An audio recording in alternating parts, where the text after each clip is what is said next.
Hi guys. Alas 8:02. And today is my mama's death anniversary. Una ako sa lain nga church kay nako ituyo diri sa ani nga lugar unya dayon na may duol nga simbahan. I know nga ang simbahan diri sa Sweden is sa Europe, usually sa Europe, specifically sa Sweden. Makita gini mo basta nay simbahan minteriyo gyud nang tugkaran ana mo na dinhi sa Sweden.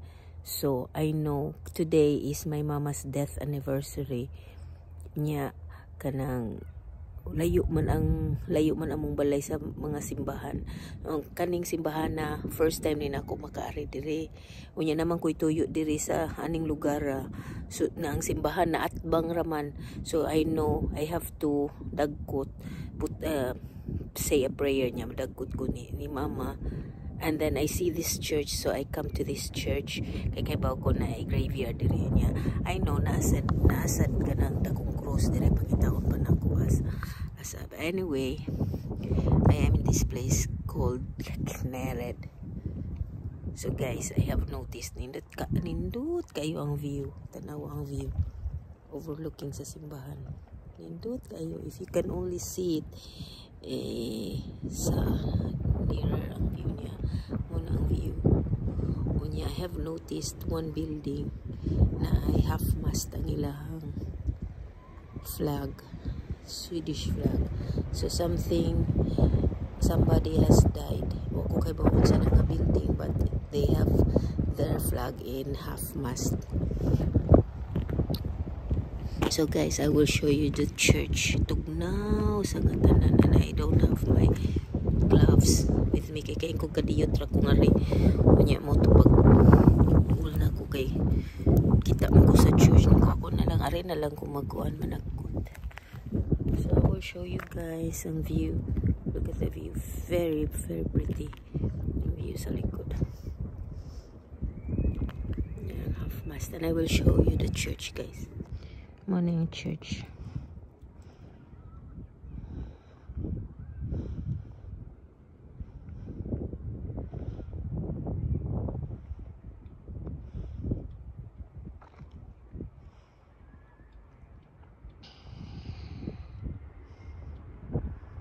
It's winter time now. As in, sakit kayo ang kuan. Sakit kayo ang hangin. Sakit ang hangin kay bugnaw kay mamaak nga bugnaw ba. Kabita mo magkupot ta og ice for a while. Nya mo paak, mao na ang hangin karon right now that I felt. So mo ni siya nga lugar, Knäred. Mo ning as I've said, no, inairing tanong iring nako. As I've said, basta simbahan, like may kanang makita mo sa akong other videos, simbahan tupad ang menteriyo, no? Same sa dinhi. So mao jud ni ngani sa Sweden ang simbahan tupad, basta kita kag simbahan kay baw na ka nga na jud na menteriyo. So pagkitaon ako guys, ay kasakit sa buka nawa jud. Pangitaon ako ang dakong cross dire. So mo ni ang interview din guys. So that's the view from the church side. Nindota sa view as in super kanindot ang view sa mountain ba guys nga view.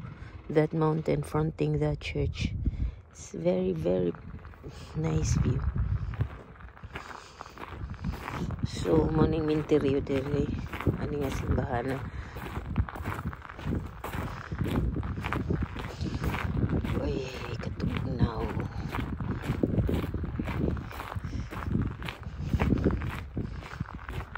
So nang mga simbahan diri sa Sweden guys, labi na sa mga towns, mga ingani, mga puti nga mga kuan jud ka baka nang lines lang ang architecturally, lines lang gid siya, straight lines. Sama nila dakong cross dire kay malagkot ko today guys in commemoration of my mama's death anniversary. I asked my relatives sa Pilipinas, sa Cebu, sa Bohol, ako mga Timbal family, Timbal clan, na managputuntaan, say a prayer for my mom. Okay, this is her death anniversary. Wajud ko kakitag takong cross. Unya, my family, I ask my family also nga magpamisa. Unya, nagpamisa na sila. Wala dyan ko kakitag dakong cross diri. So I don't know. Wala man siguro sila dakong cross din eh. So na ako sa kilid sa simbahan, guys. Yeah, kilid sa simbahan, guys. Na yung mga balay. Daghan, gilibutan, pero layo-layo lang sila.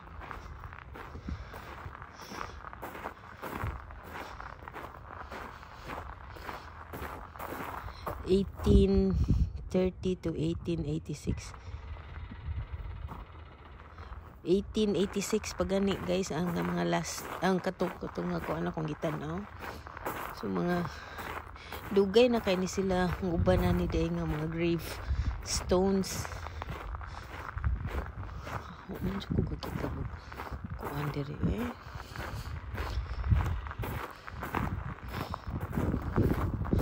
Dakong krus. Ngita lang kaing siguro lugar nga akong adto ko sa lain nga lugar, adto ko sa lain nga lugar po, guys, kaya ako'y paliton nga wala ani tinda aning lugar, so adto ko sa lain nga town, kaya ron adto ko makapalit. So maybe if I find dakong cross dito, ay dakong cross diri, one more time ulibot ko. So adto na lang kumang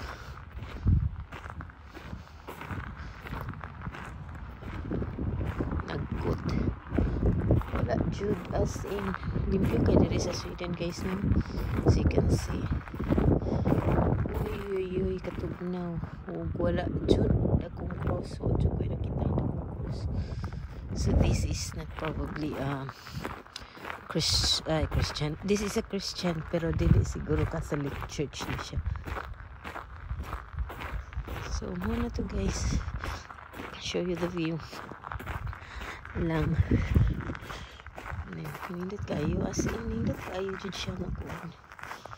Tapos lain mo na tubig. So muna ang church paduol nga view.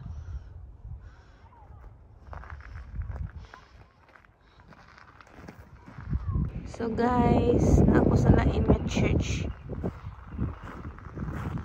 sa amuaning town. So pangitaon ako, as I said, simbahan din sa Sweden, sa lain na sa nga town, sa lain nga church. I will show you mga minteryo. I have to find asa ang dakong cruise diri. So man siya, guys. Proceed to the route. Oy, naman akong GPS tingog. So ko, guys, managkot ko kay for death anniversary sa akong mom. So pangitaon ako ang ilang dakong cruise din if I can find it. Hindi kay ilang ko pinazen ko. Hindi tag mga epitaph diri, oh. Lagmi mga kuan headstones. Social kayo mga headstones. Yan hindi ilang ano, pinazen zen style ang ilang yuta pag I don't remember exactly ang saying na ni pero basta Japanese zen style na siya nga pag landscape tawag. So karon pa maguguna ka ani nga minteriwasad, guys. Ako kay buwa sa ilang dakong cruise din Honestly, nagkagruso itong mga tuhay. Ito guys, kung makakakita ko yan. Hindi lang ko magdugay guys. Mag-video lang niya ko buhon sa nga church. Guwapa kay nga church. I will show you the church. Super kagwapa. As in, very nice church. Old, very old church. Guwapa. Pero tugnaw kayo ko karon, and I'm in a hurry. Wala kanisad nga church, ako lang niya ning dako-dako ni siya nga minteryo guys. So kilid sa simbahan, as you can see, simbahan niya minteryo pod, gipilibutan ng simbahan ng minteryo. So next video na lang po ni simbahan na video sa kuan ng simbahan na po. My purpose right now is managkot ko sa akong mamang Florencia Timba Lucido, the beautiful Florencia Timba Lucido, ngabutan kaayo. So managkot ko para niya today kay iyang death anniversary. So muna siya guys, under a big tree, siguro 300 years old, 400 years old na nga kahoy. Dagko kaayo, punuan. So managkot ko diri guys for my mom. Muna siyang view diri sa cemetery. So muna ta guys.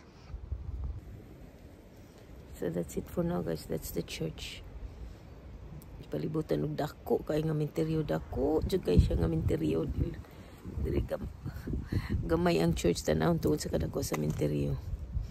So managkot na ko guys. Thank you for watching, and thank you for saying a prayer for the soul of my mama Florencia Timba Lucido. Thank you guys. See you in my next video, hopefully in this church. Bye.